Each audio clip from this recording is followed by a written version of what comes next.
Hey everybody, today we are debating whether or not belief in the tooth fairy is less justified than belief in God, and we're starting right now.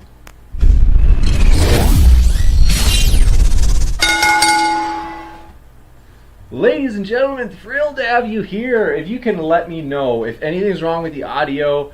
We've had some problems in the last couple of weeks. I think we're back on track. So stoked to be here. Oh yeah, we are going to debate an unusual topic tonight in the sense that it's a little bit more provocatively placed. But I can tell you from getting to know the speakers already, they're actually very pleasant people. I think you're really going to enjoy it. So with that, want to mention their links are both in the description below. So if you really enjoy the speakers and you're like, I like that, you can check out more of their content down in the description by clicking those links. Also, want to say, if this is your first time here, consider hitting that subscribe button as we are trying to build an eclectic community, and hopefully reminders of future debates will be helpful to you. And also, by the way, because sometimes I'm surprised people tell us, I've had it a few times now, they say, I don't get the notifications. I've clicked the bell. I don't even get them still. So we are on Twitter and Facebook. If it's useful as a reminder whenever we have streams coming up, you can follow us on there. And feel free to say hi, because I actually love hearing from people. And if I'm behind on emails or anything like that, I'm sorry. I'm working on it. It's been a crazy day. I'm not even wearing my blazer. Did you notice that? No blazer. I usually have my Goodwill blazer and I'm pumped. But without the blazer, it's just been a busy day. So going to let these gentlemen introduce themselves. Really excited to have them here. And trying to think of any last house cleaning. We do have a ton of debates coming up. I'm not joking. We have like pretty much almost one every single day starting on Sunday for like a week. It's just a ton of them got lined up, and I had a little more free time starting after this weekend. One of them is going to be our first in-person debate. I am thrilled about this. We have never done it before, but we are going to have our first in-person debate with Tom Jump and Stephen Worthy, and it's going to be in my home state of Wisconsin. So you know it's going to be good. So that's going to be a big one. We're really excited about that. We're collaborating with a church is letting us host the debate there. So it will be live streamed, and it will also have a live audience for those who live in the Appleton, Neenah, Oshkosh area in Wisconsin. So tell you more about it as we go. Want to let the speakers share about themselves. As we just want to say thanks for being here, Dry Apologist and Randolph. We're really just glad to have you hang out with us. And Dry Apologist, we'll let you go first if you want to just share a little bit about yourself. Again, thanks for being here. All right, yeah, thanks so much for having me, and thanks, Randolph, for doing this as well. So not a lot to say about myself. I'm a practicing Catholic. I have a YouTube channel with a few videos called Dry Apologist. They're apologetic, philosophical videos. You can check that out, and that's really pretty much it. Okay, thank you. My name is Randolph Richardson. I am the founding president of the Canadian Atheists. And our website is at www.canadianatheists.ca. I'm very happy to be in this conversation / debate with Caleb. We had a chat the other day in the YouTube comments, and now here we are. This is materializing. I guess Caleb, is before you start with your opening statement, perhaps you would like to describe what you think how you feel it means to be a Catholic. Like I assume it involves belief in the deity. How important is the Bible? That sort of thing. And then I'll just talk briefly about what atheism is. All right, yeah, definitely. Forgive me for cutting in. Sure. I'm so sorry. Someone just let me in the live chat. They said, "Hey, you don't have the right title." So sorry. This is like a last minute debate, and so we just found out that we were able to have it tonight. So I just updated. Please let me know if the title now is correct. It should be, is belief in the tooth fairy less justified than belief in God? Not the one on evolution, the theory of evolution being dangerous. That's this Friday. So sorry about that. Gosh. Okay. Well, thanks again. Dry Apologist, the floor is yours. It's looking correct to me, by the way. Thank you. Yeah. Okay, thanks. So, yeah, I mean, to be a Catholic, of course, I believe in God. I believe he's a Trinity. I subscribe to the Catholic doctrines. And then about the Bible, you asked, so I do believe the Bible is the vehicle through which God communicates his truths. also through the Catholic Church. But I don't think that we can necessarily always know how God has used the Bible. So I'm not going to be, I don't take like a fundamentalist type approach to it. I'm more flexible in how I approach, especially some of those more difficult passages. And obviously that's a complex issue, but that's more a general position on it.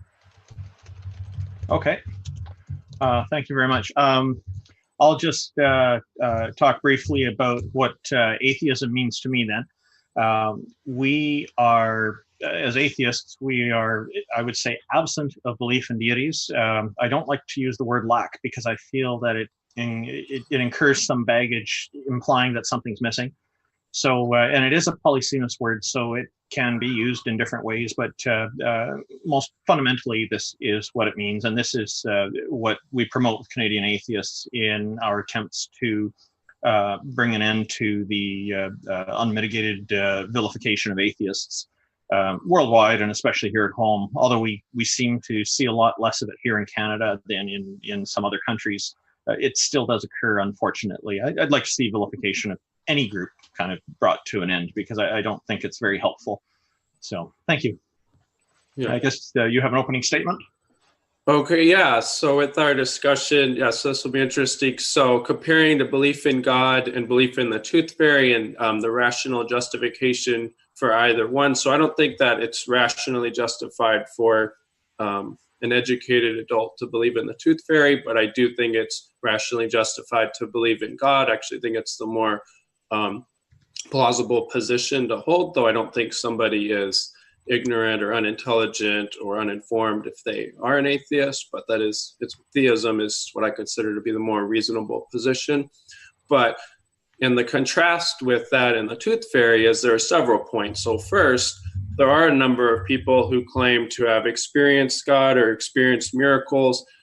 I don't want to focus on that though, because I know that doesn't apply to everybody. It doesn't even apply to all Christians. So the 2 points I really want to focus on, and obviously I don't think there are many people that are claiming to have experienced the tooth fairy or miracles from the tooth fairy, but that's not the main point I want to focus on. The 2 points I want to focus on, which are the ones that I had commented on before, are that the tooth fairy to me is something we should expect to find empirical, somewhat scientific or quasi-scientific evidence for within the universe, because I view it as a finite being within the universe, something that we should expect to see some sort of interactions with, some sort of empirical data for. I don't know that that's necessarily true for God. Of course, I do believe God has performed miracles and does, but even if there were no evidence for miracles, God being a being outside the universe that causally sustains the universe, I don't think it would be required to have any empirical evidence for God, and it could still be reasonable to believe in God. But a lack of empirical evidence for the tooth fairy does, I think, strongly count against existence of the tooth fairy. So that's my first point. And then my second point is that I think that there are plausible logical arguments in favor of God's existence. The one that I'm a big proponent of is the argument from contingency, which I can break down a little. I don't know of any plausible logical arguments for the tooth fairy, so that's the other point. So those are my 2 main points. Just to kind of recap, I don't expect there to be empirical evidence for God necessarily. I do expect there to be for the tooth fairy, and I don't know of any plausible arguments for the tooth fairy, but I do think there's at least one, at least plausible, I would say very strong argument for God's existence. So that's to me where God is more rationally justified. Belief in God is more rationally justified than the tooth fairy. So. Okay. Would you be willing to explain what the argument from contingency is? Yeah, definitely. So there are a lot of different versions, and the version that I present isn't necessarily the one that everybody out there will say is the strongest version, and I may disagree with their versions and so on. I mean, there's at least probably 10 different versions. Then this is the one we should go over, though. Yeah. Yeah, definitely. So the one that I like right now, at least, is that, okay, so contingent things are things that exist, but they didn't have to exist, like the flag behind you and everything behind you and yourself and so on. So things that exist but didn't have to exist. Well, I like to say necessary reality is something that exists and it had to exist and it has to exist at all times and moments. Okay, so those would just be the definitions. Whether you believe there is a necessary reality or not, those are just the definitions. Okay, now or I should ask, do those definitions, does that make sense? Yeah, I think those will be just fine. Okay. Okay, great. Okay. So from there, let's just say that no contingent things existed, because they could have failed to exist. Even if they've always existed, let's just say that none of them had existed, okay? I would say whatever is left is necessary by definition, okay? Now you could say, well, maybe nothingness would be left. I don't know if you think that's a possible position, but let's just say, then I would say, well, nothingness is necessary then. So if you take away all the contingent stuff, whatever is left is necessary by definition. Does that seem at least logically coherent? Yeah. Oh, definitely. I'm curious about nothingness. Would you be willing to solidify a position on nothingness being, like, I assume absolutely nothing is what we're talking about. Mm-hmm. No rules, no nothing. Right. Is something that it seems that it could exist. It could be, it's contradictory, I know, but it could be that it is part of reality somewhere, somehow. Mm-hmm. Right, yeah, by nothing, I mean absolutely nothing. So I don't mean like in the Lawrence Krauss sense of nothing, like it's like a kind of something, but I mean absolutely nothing. Me too. Right, so so if that was what there was, that kind of reality, then that would be that necessary state, whatever you want to call it. Okay, and I don't think that that's a possible state, of course, because we have stuff, and I believe God is the necessary being, but I'm just laying it out there as a conceptually, like a category, like a thought. So you don't actually hold a position on whether or not absolutely nothing is possibly real. Mm-hmm. Right. Okay. Right, I don't think it is real, because I mean there's something, but I'm just saying, let's just say for the sake of argument, as a conceptual position, I'm just laying it out there as, that would be a possible position. Somebody could hold, well, what if there was nothing? Okay, then I would say then that would be necessary. Okay. All right. So yeah, you're like me. You don't know for certain if it could be part of reality. It's an interesting thing to get into, though, and I hope we do get into it today. Yeah. Okay. Yeah, definitely. Okay. So from there, let's just say if we took away all the contingent stuff, there would be a necessary state or reality of some kind left. Okay. Say that again. You broke up a bit. I'm sorry. Oh, sorry. If we took away all the contingent things, if they failed to exist, then whatever is left would be that necessary state of reality, right? Okay. Okay. So what I would say is that necessary state of reality is something that could not be limited in its properties. And I can go into the reason why.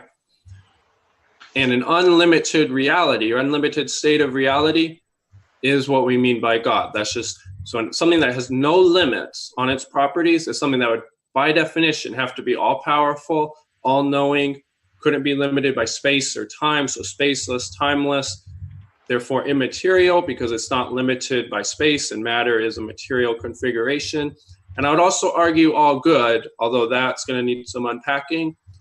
And I mean, a spaceless, timeless, all-powerful, all-knowing, all-good, necessary reality, that meets the standard philosophical definition of God. Now, I understand that argument itself perhaps needs some defense and clarification, but that's where I'm going with that argument. That's my version, at least, of the argument from contingency. And then a necessary reality is what gives existence to contingent things.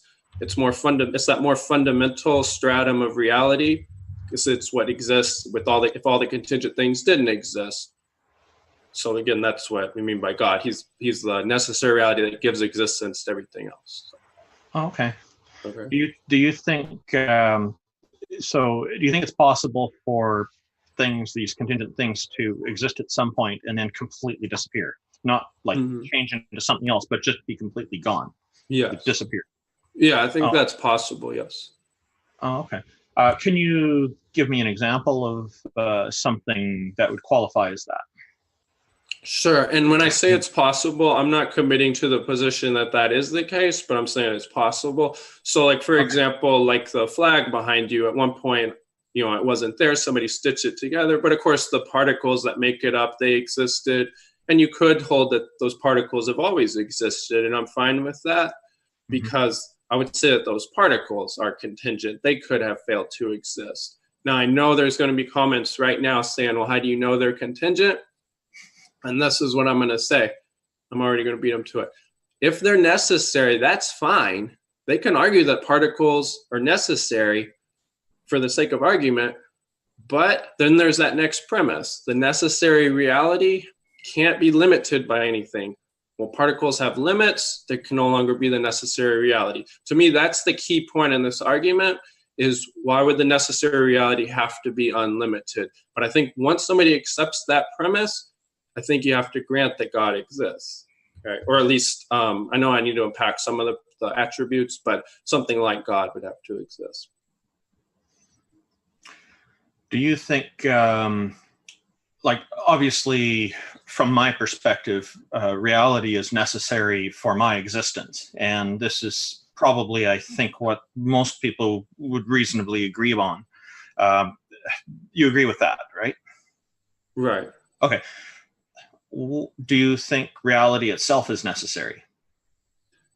Yeah, I mean, reality, some state of reality is necessary. So the contingent aspects. Kind of a more objective way that has nothing to do with us.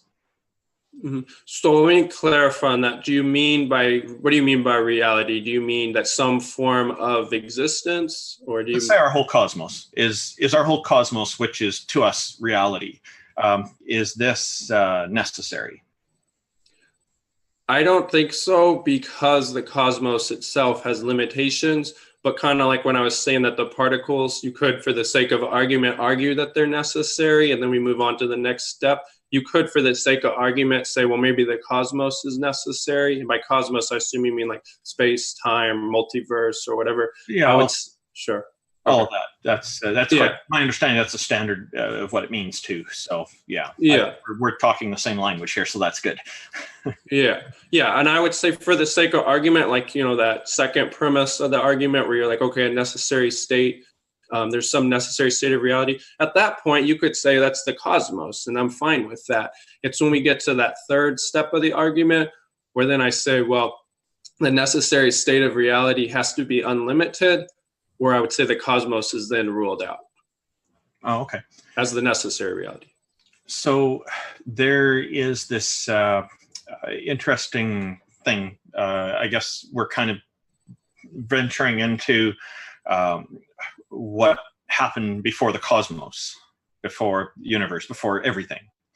Or as Douglas Adams likes to say, life, the universe, and everything. The cosmos, are you a proponent of the idea that your God created the cosmos and basically created everything? Yeah, definitely. As a necessary, my view of God is a necessary reality that, he gives existence to everything else that exists. That he's the necessary reality, but everything else exists due to him. And what is the origin of this God?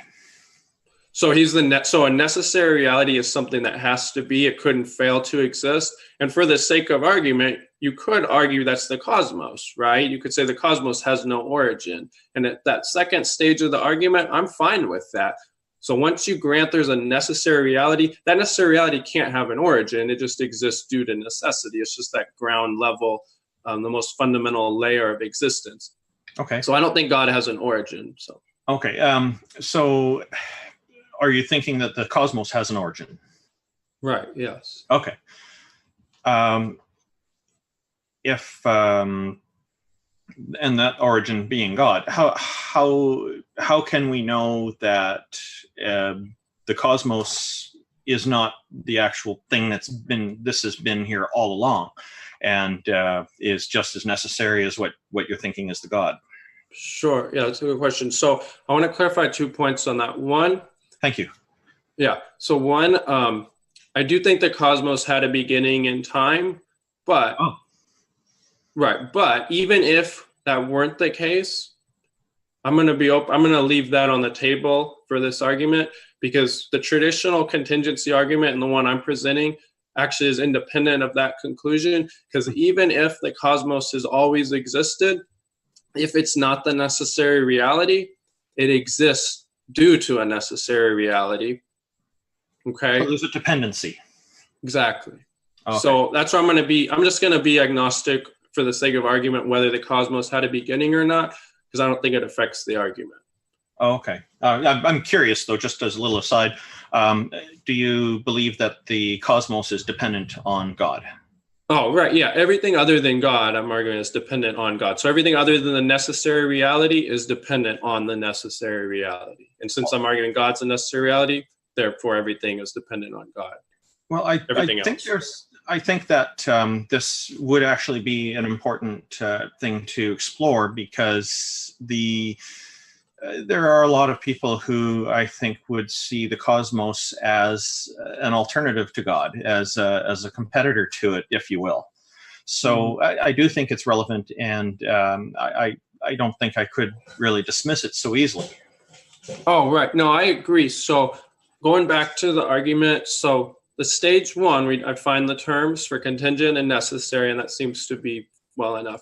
Yeah. Stage two, and then argue there has to be a necessary reality. And I know there are atheists who will agree there's a necessary reality, and then they'll say, well, that could be the cosmos, or it could be, but basically that's what they'd argue. And to me, at stage two, that's fine. I'm willing to grant that. A necessary reality, that could be God, it could be the universe. I guess somebody could argue something else, but I don't know what else they would argue, maybe some Platonic something. But anyways, it's when we get to stage three that I say, well, what are the attributes that this necessary reality has to have? And I'm going to say its attributes have to be with unlimited.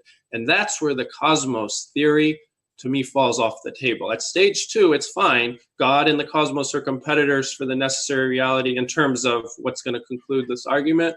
But it's when we get to that stage three is where the cosmos falls off the table for me. So, and it falls off the table because it is dependent on God. No, well, it falls off the table because it has limitations. Oh, limitations. And God, in theory, does not have those limitations. Right. Okay. There is, I think, and we've not talked about the tooth fairy at all here. We probably need to get into that. I do think that the bigger elephant in the room, though, is is God. And tooth fairy, I generally do think it is children's folklore. But the argument that I did kind of off the cuff make in the previous debate that I had with Zach, that nice gentleman from Pennsylvania, USA, he was asking me what my confidence level is in it. And I say, I can't say 100% that I can rule it out. For the same reason, 100% I can't rule out a lot of other things. But I lean very strongly toward it being the 100% not real, is as far as I can go with it. And I do that with the attitude of trying to be a proper skeptic and saying, if I make an absolute statement about something like this, then that could leave an opportunity for me to be proven wrong on it. And so what I'm trying to do is not be closed to that possibility. And I think that's why that came up in the last debate. He threw it out as an example, and it was great. It was great because it tested this whole attitude that I have on this. Would you say that your belief in God is at 100% or just extremely close to it? Yeah, that's a good question. So I want to say 100, but I also want to say 99.9, I think is what Zach said. So, I mean, I guess I would say my own existence to me is the thing I'm most certain in. So then I would say anything else, I'm going to say, I guess by definition, I have to be slightly less anything, but it's right up there. So. Okay. Now, I find it interesting that you consider belief in the tooth fairy to be irrational for adults, but belief in God to not be irrational for adults when, from an outsider perspective, outsider as in not being one who believes in deities, that there is a differentiation. There's like some kind of a preference there. Why is one less rational than the other, since both seem to have magical powers? To put it in very blunt and coarse terms, I don't mean to be trying to put things down here or anything. I'm just trying to be clear in what I mean. Mm-hmm. Yeah, no, I understand. So condescending. I don't mean to be condescending. That's what I mean. Oh, that's fine. Yeah. So I want to make sure I understand. So it sounds like your question was the opening. Yeah, I'm sorry. I went back to your that opening statement there, and where you had said that it's irrational for an adult to believe in the tooth fairy, and rational for an adult to believe in a deity or deities. I guess one deity is what you favor. Yeah. Mm-hmm. Right. So I want to phrase it going forward that I'm going to say it's rational to believe in a necessary reality. Okay. And that necessary reality has attributes that are unlimited, and that's what I would then call God. Okay. And I think that helps cut through some of the discussion, because sometimes the word God has different meanings and such. But and the tooth fairy, to me, is a finite supernatural agent that we then argue, leaves money when you lose your teeth and so on. And to me, there's no good argument that I know of for that. And I think educated adults know that there's no good arguments for that. Mm-hmm. Plus, I would further argue that we would expect to find empirical evidence. I'm expecting if I lose a tooth, then I'm going to find money. Or I'm expecting to have some trace of the tooth fairy. But God, well, we would expect there to be miracles perhaps. But I don't know what under all the conditions God is going to work miracles under. So the lack of empirical evidence to me doesn't cut against God, but it does cut against the tooth fairy necessarily. But so it's the arguments and then that lack of evidence. And educated adults, I think are aware of this. So. And I know we disagree on the arguments perhaps, but I'm just saying the rationale. We're aware that there is that distinction. And so the anecdotes from millions or hundreds of millions of children throughout the ages doesn't qualify as peer review, I suppose. Right. But you did say you don't want to get into people using personal experiences to justify that God exists. So, and that kind of would go down that direction. So we won't go there. I just thought I'd just kind of mention it because it does cross my mind. The concept of absolutely nothing that we touched on earlier, would you say it, would you agree with me that it has, from your definition, I think you do agree with me that it has no characteristics, no rules, it is absolutely nothing. There's no particles in it, there's no matter, there's no forces or anything at all. I agree it has no characteristics in the sense that it has no tangible attributes. Okay. You couldn't bump into nothingness. I mean, it can't do anything to you, lacks all power.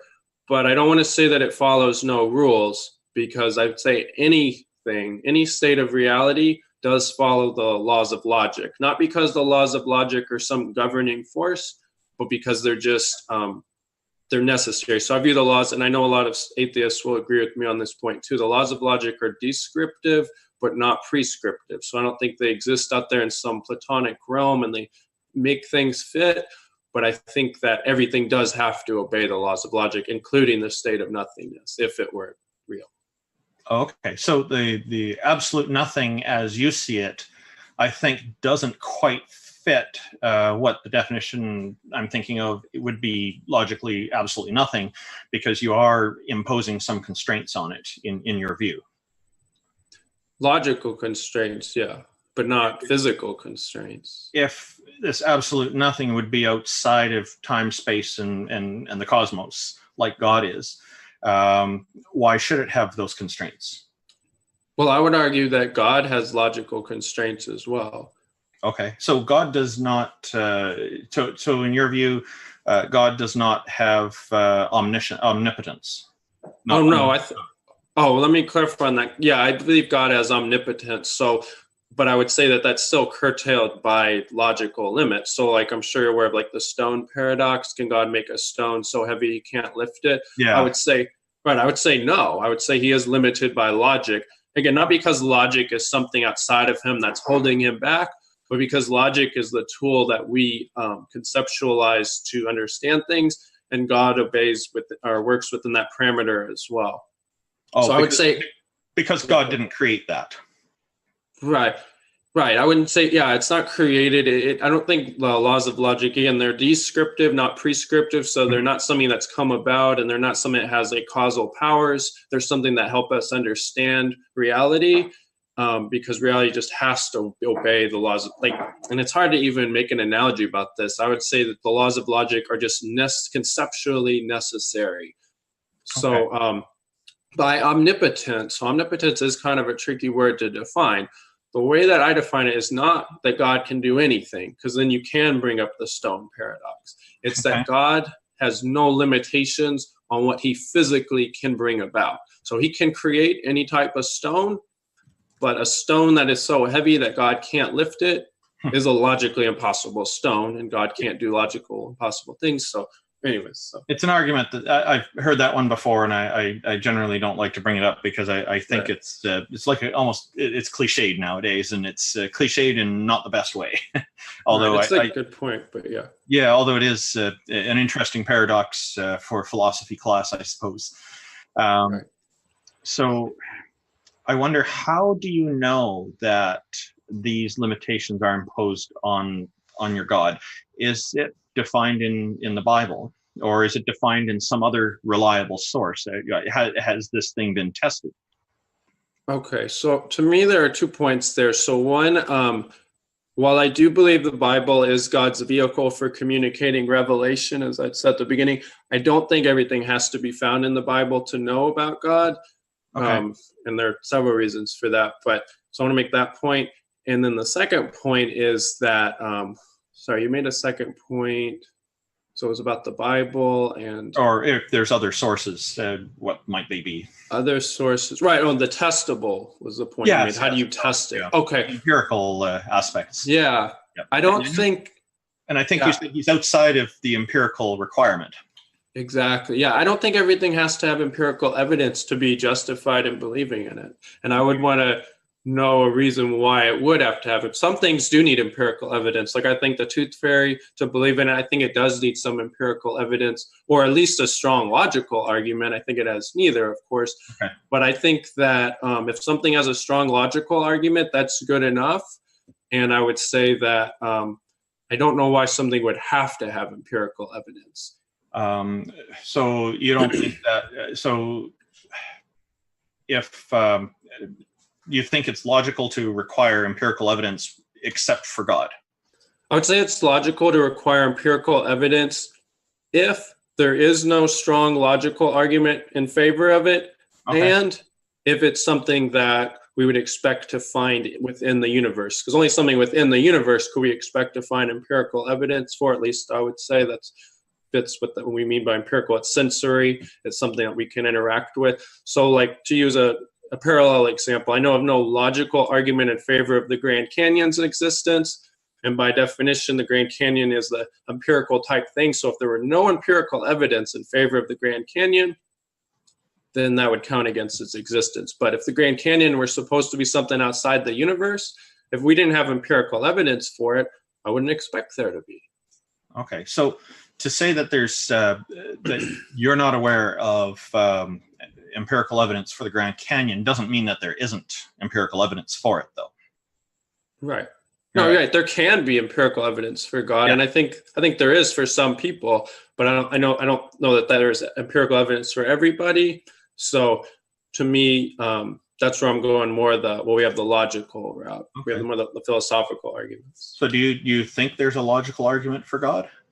Yeah, the argument from contingency. Contingency. So the contingency is seems to be dependent on something being necessary. So what is the regulator that determines necessity for a deity? Okay, right. So I agree. Yeah, it depends on something being necessary. So it's not so much that there's some regulator outside of all things that are like, well, here's what needs to be necessary, and we insert God here and so on. It's rather that I think there has to be a necessary reality. And then because that necessary reality, to me, logically has to be without limitations, therefore it leads to a being that has the attributes that we would then traditionally ascribe to God. Somebody doesn't have to use the word God. They could just say there's a necessary unlimited reality, and that's logically necessary, and we can call that God. And that's the word that we use. So that's where I more want to say the word necessary reality that's unlimited, rather than using the name God, even though, of course, I use that, because I think that that word kind of slips in further complications. Oh, okay. So why is God necessary? Right. So Yeah. I would say that some state of reality is necessary, and then it's logically necessary for that state to lack limits. And then we call that state God. So you could, again, at stage 2, you could say, well, anything could be necessary. We haven't determined what it is. And I would agree. It's when we get to stage 3 that we say, well, this necessary reality lacks limits. And then we get to stage 4 and you say, well, that's what I would call God. So are you thinking that natural processes are God?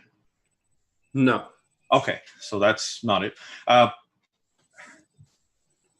You think that it's not possible for natural processes to have resulted in the cosmos coming into being?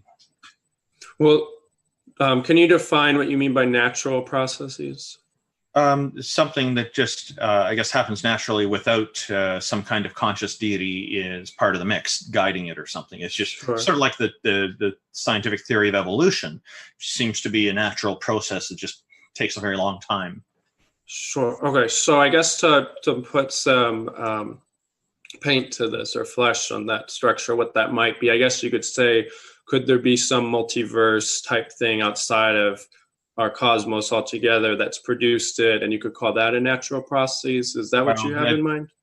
It's the cosmos means everything, absolutely everything that we can perceive within reality. And the problem I have with the God claim is that it's outside of the cosmos. It is responsible for creating it, and there seems to be an exclusion of other possibilities, such as a natural phenomenon. And why it's narrowed down to just one and just a single deity as well. This is the kind of things that I wonder about. I don't see how there could be a logical argument for one or multiple deities or some other natural process. That, like, I don't see logic as denying those other possibilities and favoring only one, because that seems arbitrary to me. Okay, sure. So I guess where my hang up right now is with the natural process. I'm assuming the natural process would be a part of the cosmos, right?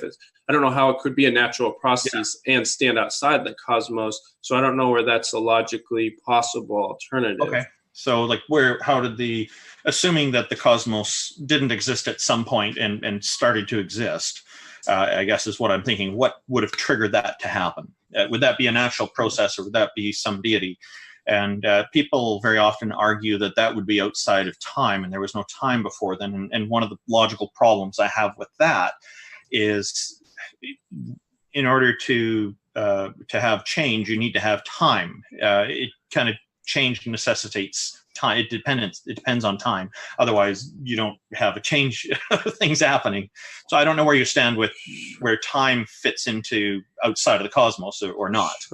Sure. So we're talking about hypothetically before the cosmos, right? So sure. So whatever produced the cosmos would have to be something that's outside of time.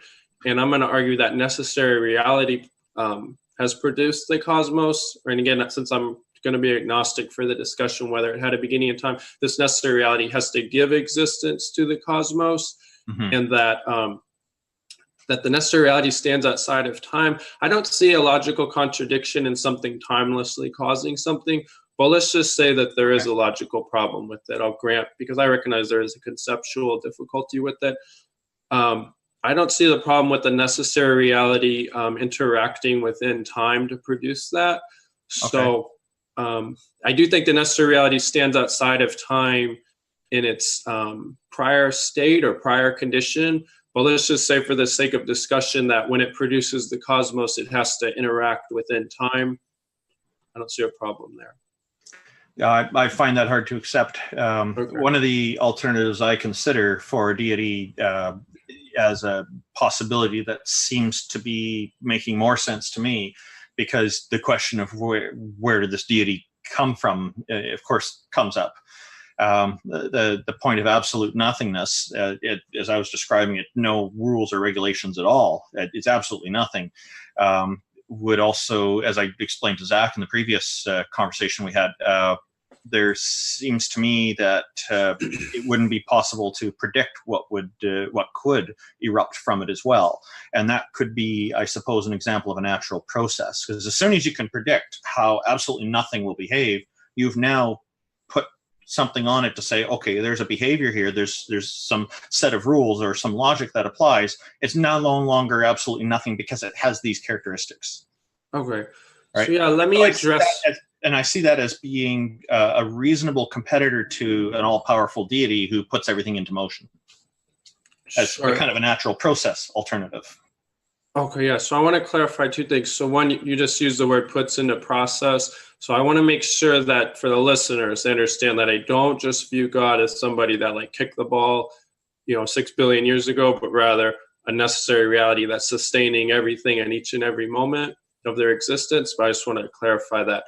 But in regards to your point about something, sorry, I don't mean, yeah. Maybe I'm not remembering correctly, but I think you did. I asked you earlier if you think God is what created the cosmos and everything, and I believe you did affirm that.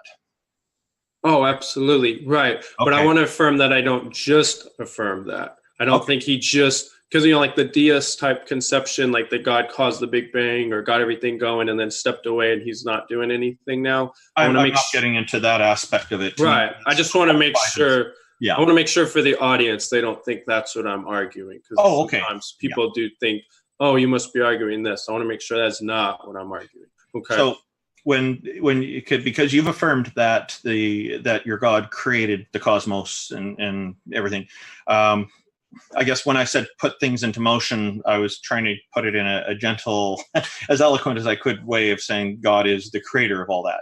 So Sure. God was before the cosmos is what that means. Right. Yeah. That side of it. Yeah. Yeah. So if you can clarify for me, then that'd be good. So, because you're saying you don't want it to look like you kicked the ball and made it happen, and that's definitely not what I mean to imply. Oh, right. I just want to make sure. So to use an analogy, and I do want to get to your point about things coming out of nothing and such, because that's a good point. So to use an analogy, it's kind of like a computer.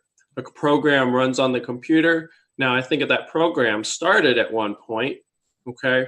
And we could say that's like the cosmos. But let's just say the computer program has always been running on the computer. The program is still dependent on that computer. So that's the way I view like the cosmos being dependent on God. Even if the program's always been running, or at least if the cosmos has always been here, it's always dependent on God, just like the program is always dependent on the computer. Okay, so I just want to make sure for the audience to understand that's what I'm arguing. Okay, that analogy. Okay, but I want to get to your point though about the nothingness. So absolutely nothing. Yeah. Yeah. Sorry, I lost my earbud. Okay, so for the sake of discussion, I'm willing to grant that there's nothing logically incoherent about something popping into existence with no cause. Okay. Okay. So I'm fine if somebody wanted to argue that the universe just popped or the cosmos just popped into existence without a cause. For the sake of discussion, I'm willing to grant that. Then my argument becomes what keeps it in existence. And to me, it has to have that necessary reality is the reality that keeps sustaining it in existence. And to me, that's logically required based on the relation between a contingent and necessary state of reality. So to me, this idea that there's some other process that, well, it could be the thing that is keeping the universe in existence, and maybe it's not the necessary reality. Or maybe there's some other necessary reality that's doing it. I don't see those as logically coherent. Okay, so I was talking about how the cosmos came to be in this hypothetical conversation, not on what is sustaining it. So what I'm interested in is what started it off. For all we know, it could be that we're just in the very early stages of it continuing to grow and grow and grow. As some people believe is the case with our universe. As many people believe is the case with our universe due to red-shifted light and light waves and whatnot. And it's, with this whole idea of multiple Big Bangs, it's hard to say if that's actually what's going on or if there's more than meets the eye. And I suspect there's probably a lot more than meets the eye.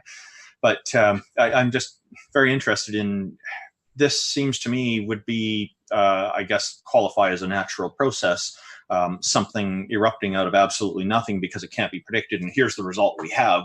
We have life, the universe and everything, and the cosmos and all of this. And I'm not saying that this is actually what's happening. I'm just saying that this is perhaps another possible alternative to the idea that a God made it all happen. And in a sense, as I'd also mentioned to Zach, since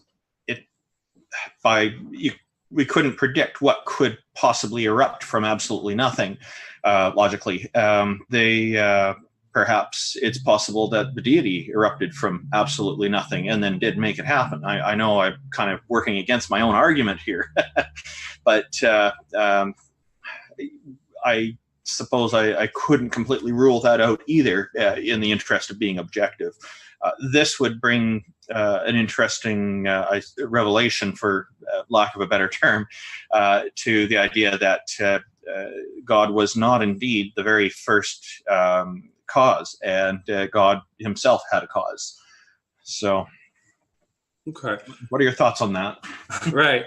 So, there's two distinct points there, just to me. So one, I look at the point of what if it wasn't God, but something else that gave the beginning, the existence to the beginning of the universe, or got it started. To me, that's more of the Kalam cosmological argument, which I don't know if you're familiar with that, but that's... I'm familiar with it. I didn't mean to make that argument because I think the Kalam cosmological argument is kind of dependent on a God being the creator of everything. Well, I just meant in this terms of, if I were arguing that what's caused the beginning of the universe, and I would say, well, it has to be God. It could only be God. So for the sake of discussion, I'm willing to grant that it could have been a fluctuation out of nothingness that caused the beginning of the universe. It's not what I believe. Okay, I keep losing my earbud. Okay. It's something I think shouldn't be overlooked and just summarily dismissed, though, because realistically, I do think we don't actually know what the real case is. Sure. From a philosophical standpoint, I agree with you. Okay, so that's where, with this argument I'm presenting, I'm arguing what is the necessary reality, what are the attributes of the necessary reality that sustains the contingent things. I'm actually going to be agnostic for the discussion about what caused the beginning, if there was a beginning of the cosmos. Mm-hmm. Right? So, and as I stated earlier, I do think that dismissing that is problematic because necessary, we need to look back at the origins to be able to assess what is necessary and what is just contingent things. Right. Well, okay, so I don't know that we're going to be able to empirically determine what's necessary or contingent. To me, this is a logical discussion when we get into does there need to be a necessary reality? So that's stage 2 of the discussion. And then stage 3, what are the attributes of this necessary reality? What do they have to be if there does have to be a necessary reality? So to me, the science of the matter, I'm fine with. Like, I don't know from a scientific standpoint if there was a beginning of the cosmos and what would have caused that. I'm fine to set that. Yeah, I don't know either. Right, I'm fine I do believe that God created the beginning, but I'm willing to grant for the discussion to be agnostic on that. So to me, it gets down to, does there have to be a necessary reality? And if so, what do its attributes have to be? To me, that's where the argument from contingency, that's the discussion. And that's why I mentioned earlier that it sounded like your discussion was going more the Kalam route. Because the Kalam route argues, there has to be a beginning, and what caused that beginning? It has to be the attributes of God. And I'm avoiding that whole discussion. That's a totally different. Yeah. Oh, it's fine. I just wanted to clarify for audience and everybody that wasn't the argument. So yeah. Okay.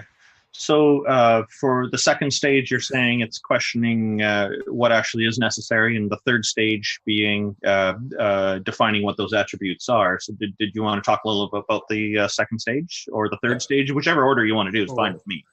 Well, to me, it's the third stage is where things get is where the contention is probably going to lie. Because the second stage to me was just, does there have to be something necessary? And there are a lot of atheists, philosophers, and people that are willing to grant that there's something necessary. They just say that that could be the universe or the cosmos. And I think it is more plausible that there has to be something necessary for the mere fact that, as I said at the beginning, we can conceive of all the contingent things could have failed to exist. What would be left? By definition, it would have to be something necessary, whatever attributes that necessary reality has to have. So that's where, when we get into stage 3, is where it gets interesting. Yeah. And that's where I argue that, well, the necessary reality has to be unlimited in its attributes. And if that's the case, then God has to exist. That's where, to me, the debate lies. Well, with the consequence being that what remains is necessary, kind of sounds like what Matt Dillahunty calls the Sir Arthur Conan Doyle fallacy. I'm going to have to put some thought into this before I can really give a proper intelligent response to it, because this is a new argument to me, and I'm not convinced that what's left behind is actually necessary. It could just be what's left behind, and it just hasn't shown the end of its existence yet, and it could actually just be a contingent thing that's deceiving us, and due to our short time of not able to see things as long term as what reality seems to have, maybe we're just jumping the gun and making jumping to a conclusion that it is necessary because it's still there, when that may or may not actually be the case. It could be contingent, it's just not fully through the process of disappearing. Right.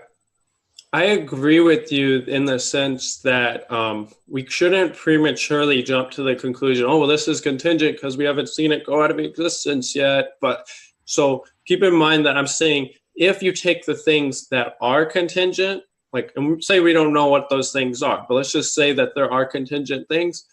If they did fail to exist, by definition, because we're talking about all the contingent things, the totality of every contingent thing, by definition, whatever is left would be necessary. Now you could say, what if there is nothing contingent? Well, that's fine. Then there's necessary stuff, or a necessary reality. So to me, this is definitional. There has to be a necessary reality.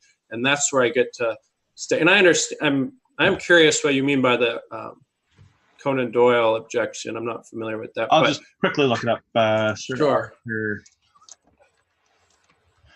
I believe it's along the lines of here it is. It's basically saying that whatever is left behind, I think you eliminate all the possible options, and then whatever's left, no matter how complicated, must be true. I think that's what he's calling a fallacy, because it doesn't necessarily mean we've actually ruled everything out. I think is what Matt was getting at. Sure. And I agree with that if we're talking about probabilistic options. But to me, when you get down to logically required options, so like Sir Arthur Conan Doyle, I'm assuming you're referring to like Sherlock Holmes. Yeah, those are all going to be probabilistic conclusions. It's like, oh, well, we ruled out all these other people that did the crime, so they're the only one left. And I would say, well, there could be other possibilities. You can never inductively totally. So yeah, with this discussion, I think that's disanalogous in my view, because to me, if something's the logically required outcome, it's the only logically possible result left, it deductively would follow that it is the conclusion. But not sure. Sounds like the audio problem's cleared up. There was a bit of static there. Oh, okay. That's why I muted myself in case to rule out me. So, is everything okay there, Jim? I've got it good on my side. Okay. Don't know if you heard the static. Okay. So yeah, the probabilistic aspect is definitely one that lends itself to that fallacy, I guess. And I'm glad that you agree with that, because I do think Matt Dillahunty made a lot of sense with that one. So that's kind of where I have some trouble with that second stage. Is I need some more time to think about it before I could come back with something I think more intelligent on it for you. So I'm at I don't know, can't accept it, can't agree with it, can't disagree with it. I have to put some thought into the argument from contingency. It's a very interesting one indeed. did you want to get into the attributes of? Yeah. So, right. I want to move on to stage 3, and this is where I seem to get the most pushback from skeptics. I think a lot of atheists or skeptics, agnostics, are willing to concede stage 2, and maybe that's not true for the people listening. So I've encountered many atheists over the years who are not skeptics and actually don't have any justification for not believing in deities. So, but I have noticed that most skeptics I've encountered are atheists. And I think the reason is because they've applied skepticism and critical thinking to these different ideas, and they've come to the conclusion that they don't believe. They don't take a position against or for deities existing, or one or more of them. They just are kind of, they don't believe, they don't know, so they're atheist and agnostic, and so that's where they fit on those things. So I think it's a natural ultimate conclusion of being a proper skeptic to apply it to everything, to be as objective as possible. And then you end up with a lot of I don't know and I don't believe kind of outcomes from that. I think that's quite natural with skepticism. So, yeah. Okay, yeah. So, but there are many atheists who do use skepticism and rely on it. And that is common. That is a common thing.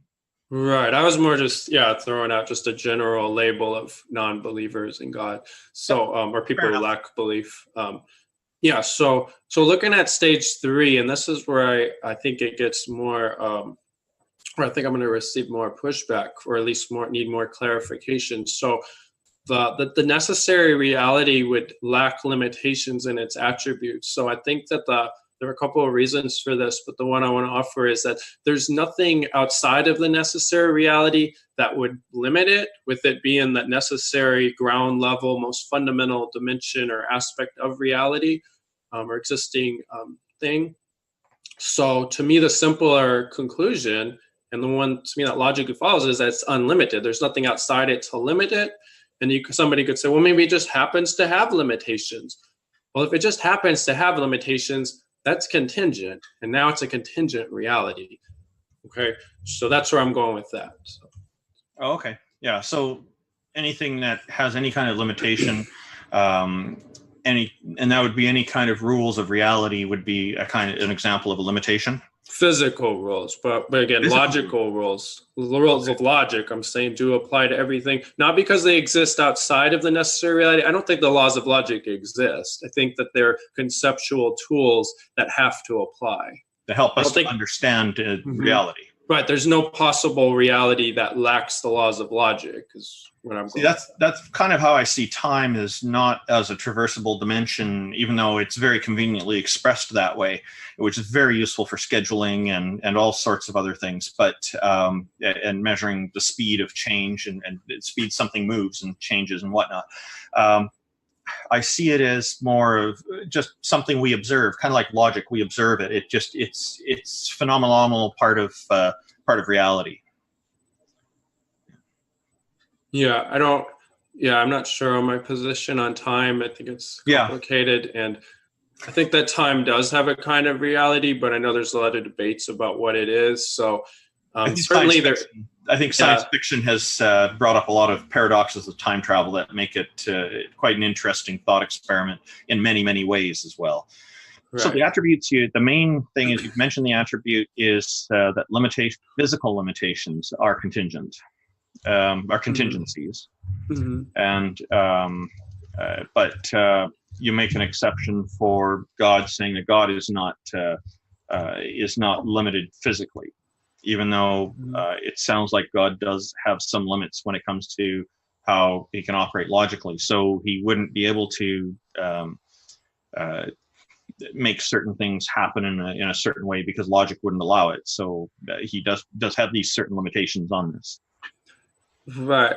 He wouldn't be able to do things that are logically impossible, not because logic wouldn't allow it in the sense that it stops him. I used the wrong words. Yeah. Right. Okay. I think we get it. Or I think we're on the same page. But yeah, logical limitations would be the only limitations.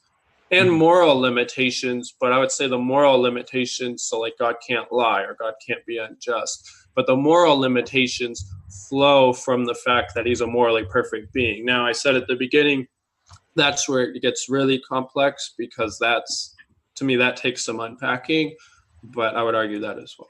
So you're saying God can't lie is one of his limitations. Okay. Right. And if that's the case, that would mean that God is not a free thinker. God does not have free will.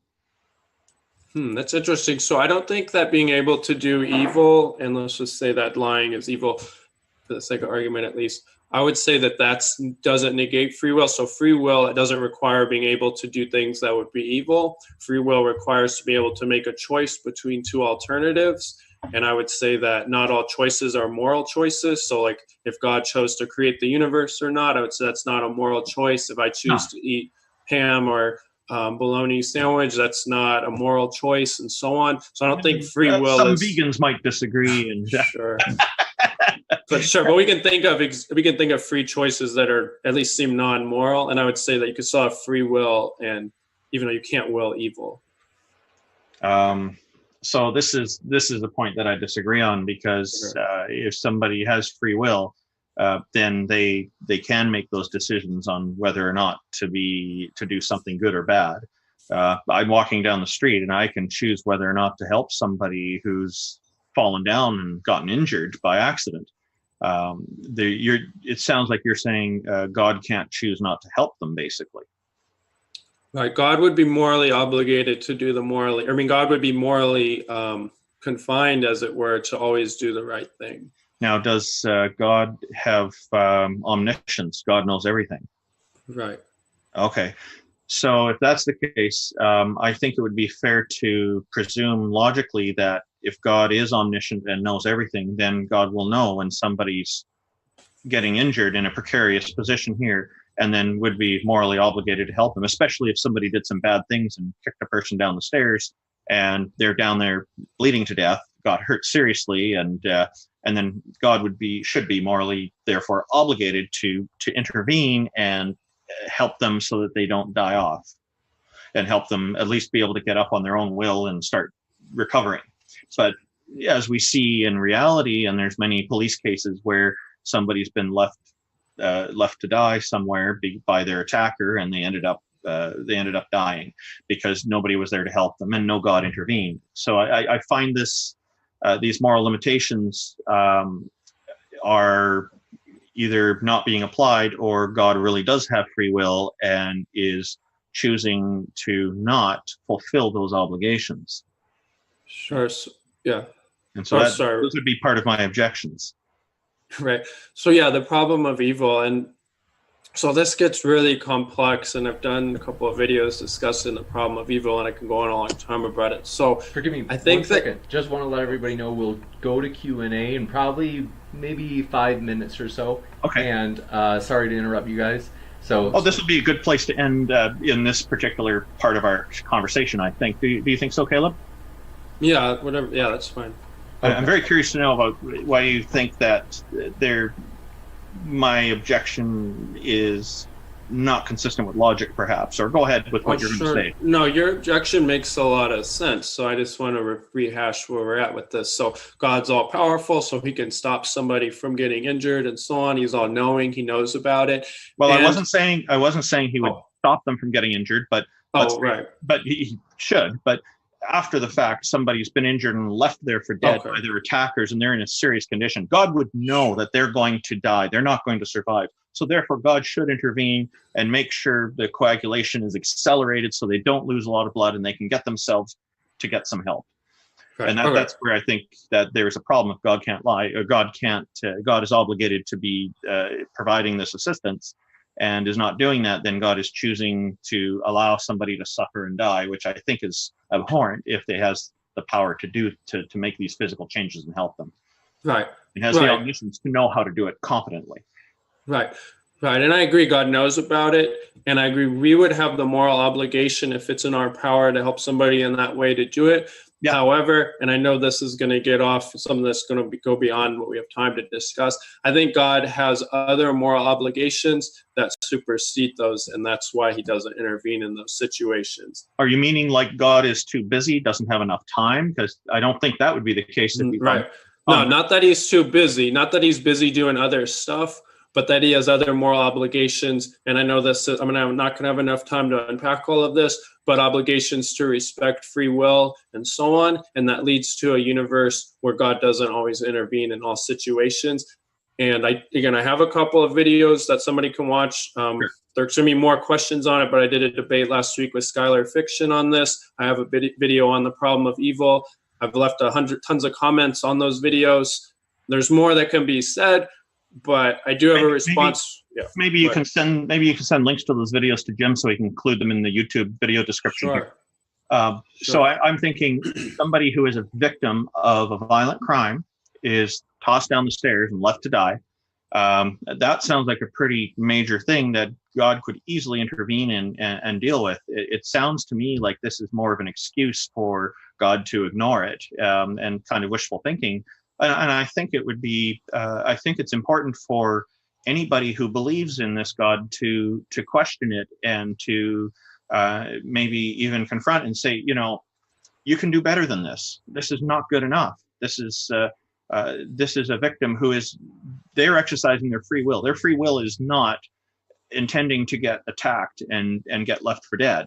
That's not what most people want. I think I would argue the overwhelming majority of people don't want that experience. They want to be able to continue to live their lives. And if somebody comes along and attacks them and puts them into that situation, then, of course, we're morally obligated to help. Why isn't God? God has more power, more knowledge. Why should God be held to a lesser standard? And then that bothers me. So that kind of thing, excuses are made for this. I'm not saying you're making excuses, but it bothers me that there's a mentality out there that there's an exception being made for this kind of thing, when really some being with these kinds of abilities should be held to account for it if they're not doing it, Absolutely. I mean, the problem of evil, I agree. It's a very difficult problem. And I think it's the strongest argument against God's existence, which is where you could do a whole debate just on that topic. So I don't have enough time to go with my full response. Sure.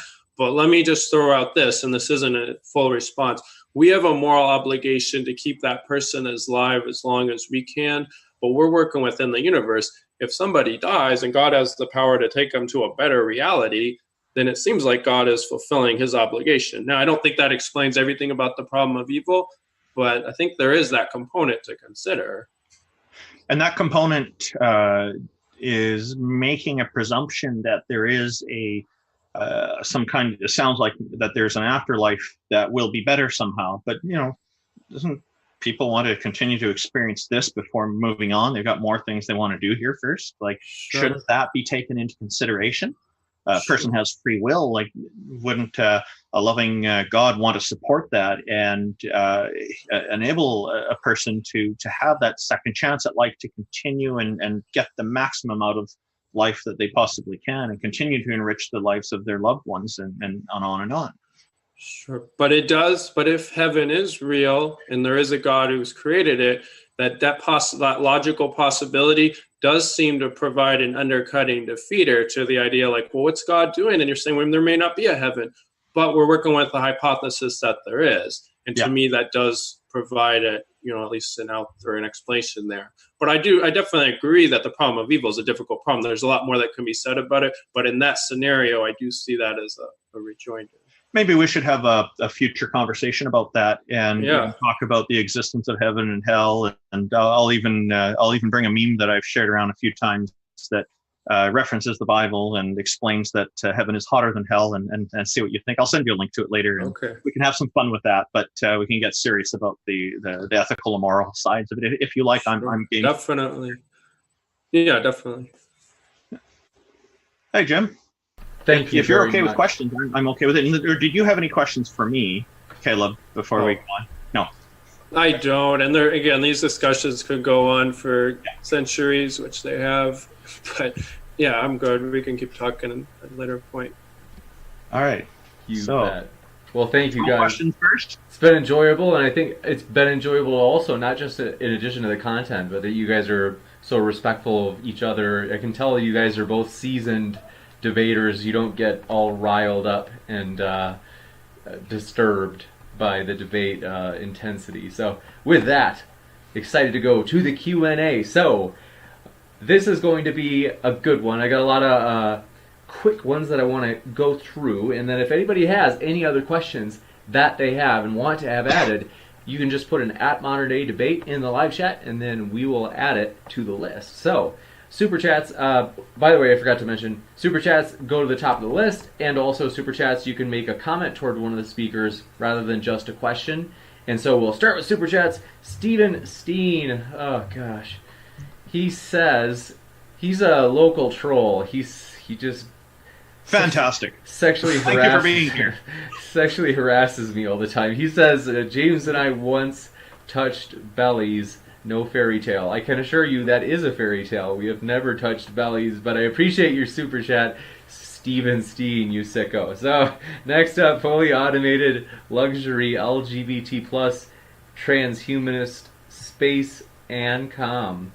Thank you for being here, and thanks for your super chat. They said, this is back when, by the way, I did want to mention, I'm so sorry. The title was wrong. I forgot to change the title because last second I had to switch things, and they had said the title is wrong and says Hovind is debating evolution. Sorry, but that did not mean to do any sort of bait and switch or anything like that. It's basically Hovind will be on tomorrow for the controversial evolution as a dangerous theory idea debate. Yes, Randolph. And I can confirm we've been talking about this for quite a few days of having this specific topic that we have today, and so I support Jim on what he's saying there, and I'm sure Caleb will too. Thank you. Yeah. I appreciate that. My bad. It's just a long day, but Think Club, thanks for your super chat. Glad to see you. By the way, Think Club is down in our description. That's another debate channel you can check out. Highly encourage it. He says, if a man is in prison and the other inmates will kill him if he doesn't believe in God, is it justified or unjustified for him to believe in God? I think that's for Randolph, if I had to guess. Oh, I suspect it's probably for both of us. I think that the problem in prison or any dangerous living arrangement, and you got to remember, prison is the home for those people who are there. It is their home. Using justifications for killing, I think, is wrong. But what I'm more interested in is just the committing murder itself. I have objections to it. So I think whether or not they justified it, they're not. It doesn't justify it. But the example given is a very, very lousy justification, and it is an example of the kind of violence that goes beyond vilification. That I am very staunchly against, because I do think everybody should be equal under the law and have equal opportunities for things. And I think it's unfortunate. It's a very oppressive attitude, and to me, it's an unethical one. Caleb, what is your perspective on that? Okay, I want to make sure I understand the question. Is it the statement sounds like it's saying, is somebody morally justified in not believing if they were going to be killed if they didn't believe? Or my understanding of the question is that there's a number of people in prison who believe in God, and they're going to kill the one inmate because that one inmate does not believe in God, and wondering if that's morally justified. Well, no. Murdering somebody's morally unjustified, but I want Jim to clarify. I think that that one's a tricky one. I think they were saying, if, let's say, I think he's trying to get at the potential utility in some cases of religious belief. In this case, he's saying, if they tell you you're going to get murdered tomorrow if you don't start believing in God, and is it justified, reasonable, rationally justified to try to bring yourself to believe and to actually bring yourself to believe in a God because you're thinking, I don't want to get murdered? Self-defense is always rationally justified. And when somebody is coerced into believing or taking a certain position, the question becomes, is it actually genuine, or are they just doing it for self-defense reasons? And I think most of the time people are scared into it and they do it for self-defensive reasons. Caleb? Yeah, I mean, if they're talking about, is it morally justified for somebody to believe simply because they have the threat of death?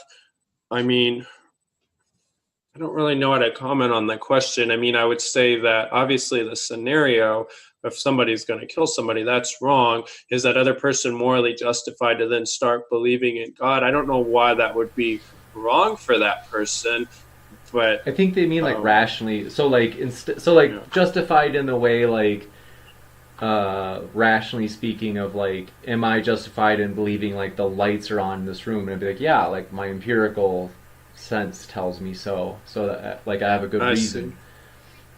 I think I don't know on the answer to that question whether if something's rationally justified simply because there's a threat. I mean, it does make sense to self-preserve. From my perspective, if you flip it around, is a Christian morally or rationally justified to stop believing because somebody threatens them? I would say no, they should maintain their belief.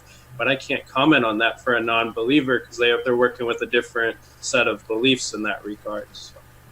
Gotcha. Thank you very much. And with that, sorry about that, got thrown off. New subscribers, want to say Thomas Milam, thanks for subscribing. Saw that earlier in the stream. Glad to have you here. And also, we have other questions. Mind Onion, thanks for your question. They asked for dry apologist. If God has constraints, doesn't he have limits? If the necessary thing has to be unlimited, if the necessary thing has to be unlimited, isn't God ruled out? So I think I understand the question. So that I'm saying that God has logical and moral limits, and then doesn't that seem to contradict the third stage of the argument where I say the necessary reality lacks limits? So I want to clarify, because this is the most common objection that I get to this argument. When I say that the necessary reality has to lack limits, I'm talking about metaphysical and metaphysical and physical limits. I'm not talking about logical or moral limits. And as I said earlier, that the moral one is difficult because I think it's derived from the fact that it is an unlimited reality. So it's more of a second stage limitation, but that's going to require a whole nother debate to justify why that would be the case. But to make things simple, I think that God is without limits except for those derivative limitations that logically follow from the fact that he's an unlimited reality. So again, there's going to be more on that. But. Gotcha. Anything, Randolph? I have nothing for that. That's it sounded like a question directly for Caleb. You bet. Next up, Midwave Productions. Thanks for your question. Glad you're here. They said, Randolph, how can we know anything on your worldview since according to science, empirical studies are not the observation of a public world, but of brain states, or in parentheses, indirect realism? Wow. First of all, to clarify that atheism is not a worldview. It's just an absence of belief in deities. But I suspect the worldview comment is just alluding to the idea that there's a scientific way of looking at reality. And from what I know throughout my life is that science is what we rely on to see the world and understand our surroundings and comprehend reality. Of course, I can't rule out the possibility that we're just part of an incredibly complex simulation. And if we are, then in my opinion, it's an incredibly good one. But that's just my limited perspective. I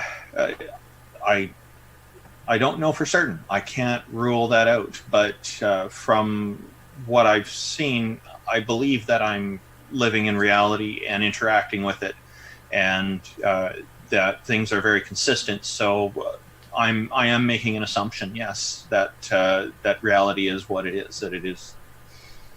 Gotcha. I hope that answers the question. I'm not quite sure how better I could answer that. You got it. Thank you very much, Randolph. And Utopia Blaster, thanks for your question. He said, for Randolph, what naturalistic mechanism or process explains why there is something rather than nothing?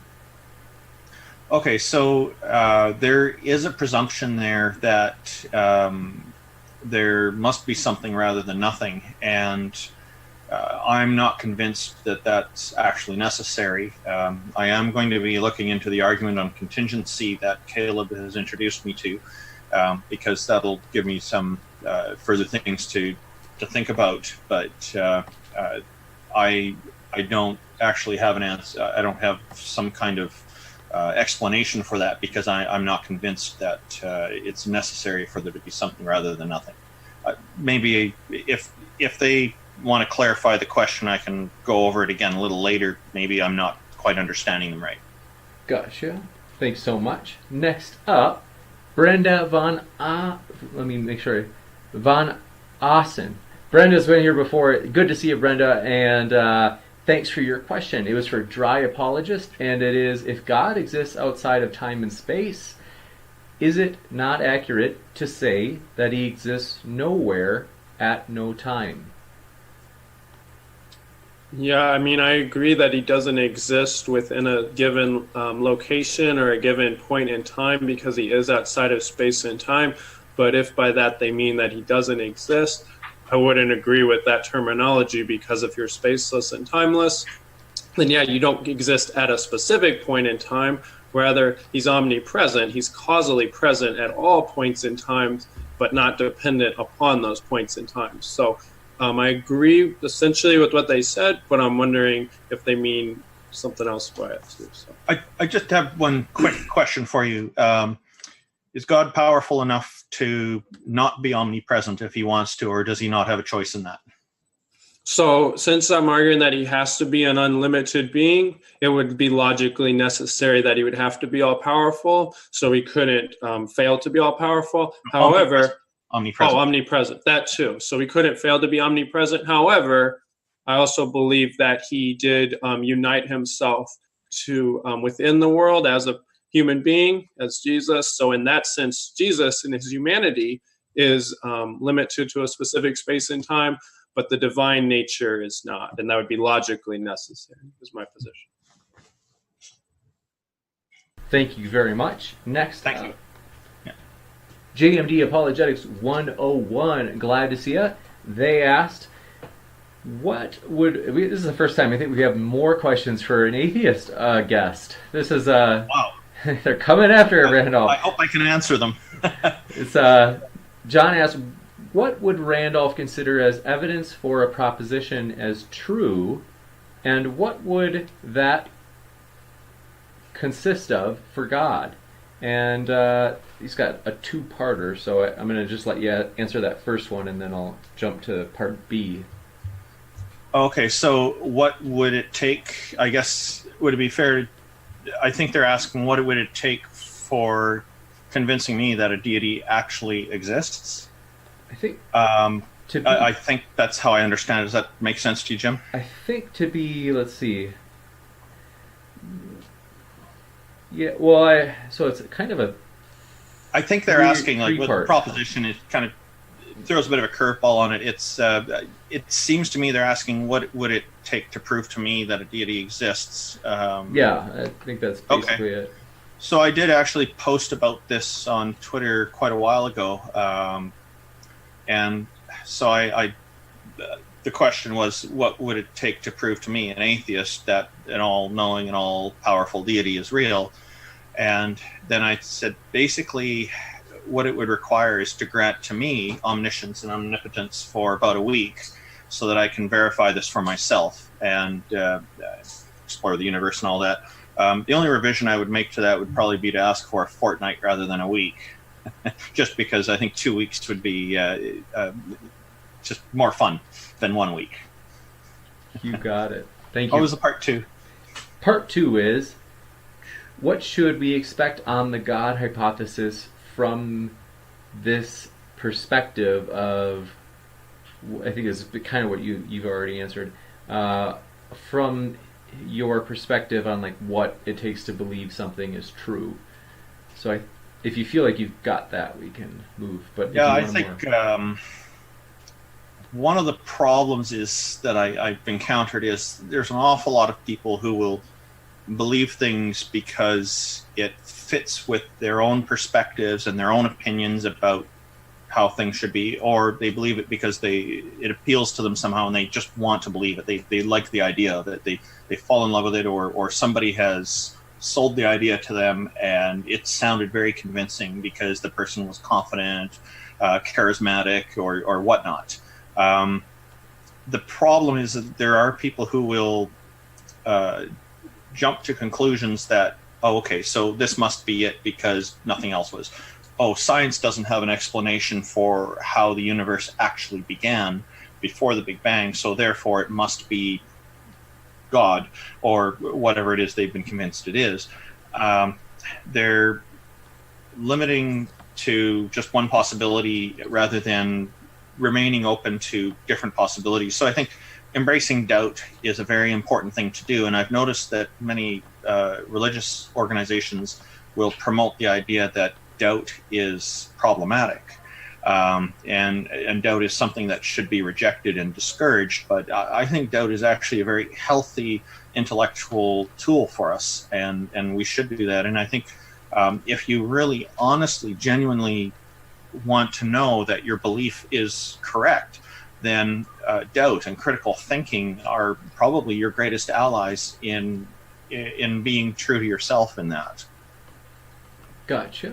Thanks so much. Next up, where did my note go here? There it is. Okay. S.J. Thomason, thanks for your question. Glad to have you here. S.J. asks, does he also have objections? And I think, so this is back to the question of when Think Club asked if it was, at one point the interpretation is whether or not he was asking if murder is wrong. S.J. asks, she says, does he also have objections to the murder, in capital letters, of the unborn? I think, I suppose it could be for either of you, so I'll let you both answer if you'd like. Did you want to answer first, Caleb? I do have an answer for this. Sure. I'll go first. I mean, the unborn, I believe they're human persons, and yeah, I mean, killing them is murder. Gotcha. And Randolph, if you want to answer as well. So, I am an advocate for freedom of bodily autonomy, which means that I am in favor of terminating a pregnancy at any stage. And I know there are even atheists who disagree with me on this and have various cutoff points in mind. I don't, because I think the sovereignty of the pregnant person is just as important as the sovereignty of the person who's not pregnant. And so the decision should be theirs, and it should be one that can be made freely, without interference, without coercion, and without pressure.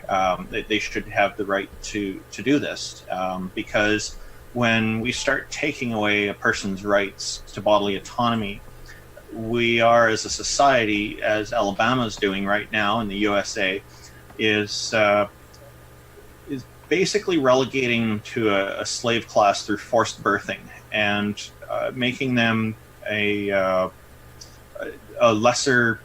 person with lesser rights, so therefore a lesser citizen. And that's not equal justice. That's unfair. It's whatever the reason or no reason at all. I think that bodily autonomy needs to be respected, and that's the higher standard. And calling it an unborn child is a term I object to, because it's misleading. It is a fetus, or it's a zygote, or depending whatever stage it's at, it's not born yet. So that's my view on it. And as I know, a lot of people disagree with it. There are many people who also agree with me on it, and this is one of the problems with ethics and whatnot.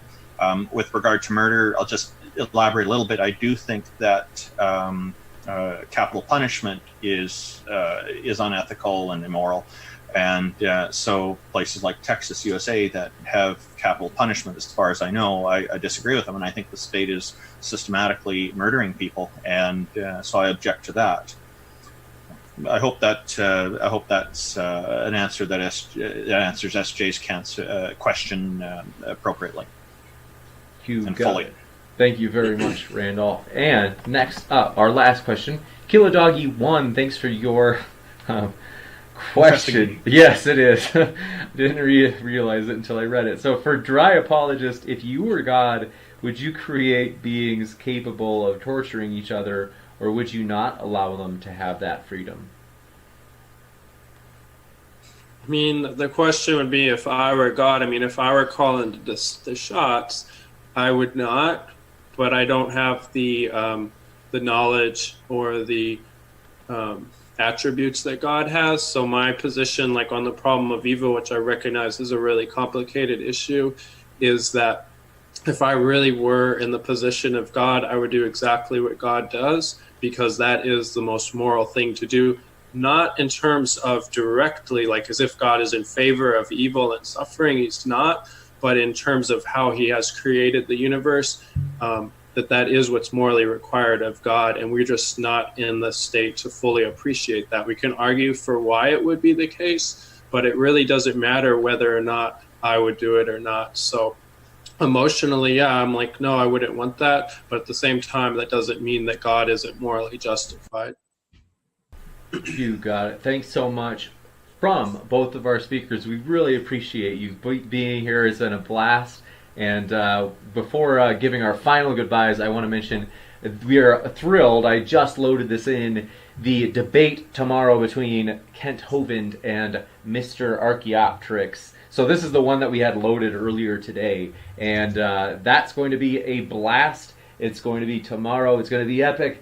And we are excited for it. So thanks for your patience again with my clumsiness getting the name of today's debate set. And again, just can't say thanks enough to our speakers for being here. Thanks for hanging out with us, you guys. It's been a pleasure. And I want to mention one last thing. Their links, of course, are down in the description. So if you enjoyed their stuff, totally encourage you to check out their links below. And gentlemen, any last goodbyes? Thanks for being here. Okay. Thank you very, very much for having us on this and on this program.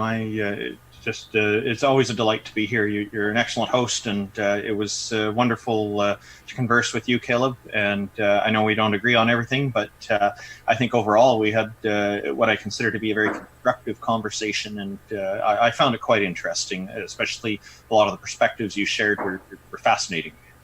Yeah, likewise. Thanks so much, Randolph and Jim. Yeah, I enjoyed it a lot. And yeah, it was a great conversation. If there are any other people out there who want to debate me on a topic, message me in the comments, and I'll debate anybody on these things. So. Rad. It's a pleasure to meet you, Caleb. Yeah, you too. Thanks. It's been a pleasure. For those of you out there, keep sifting through the reasonable from the unreasonable. Take care, everybody. Thank you. Thanks.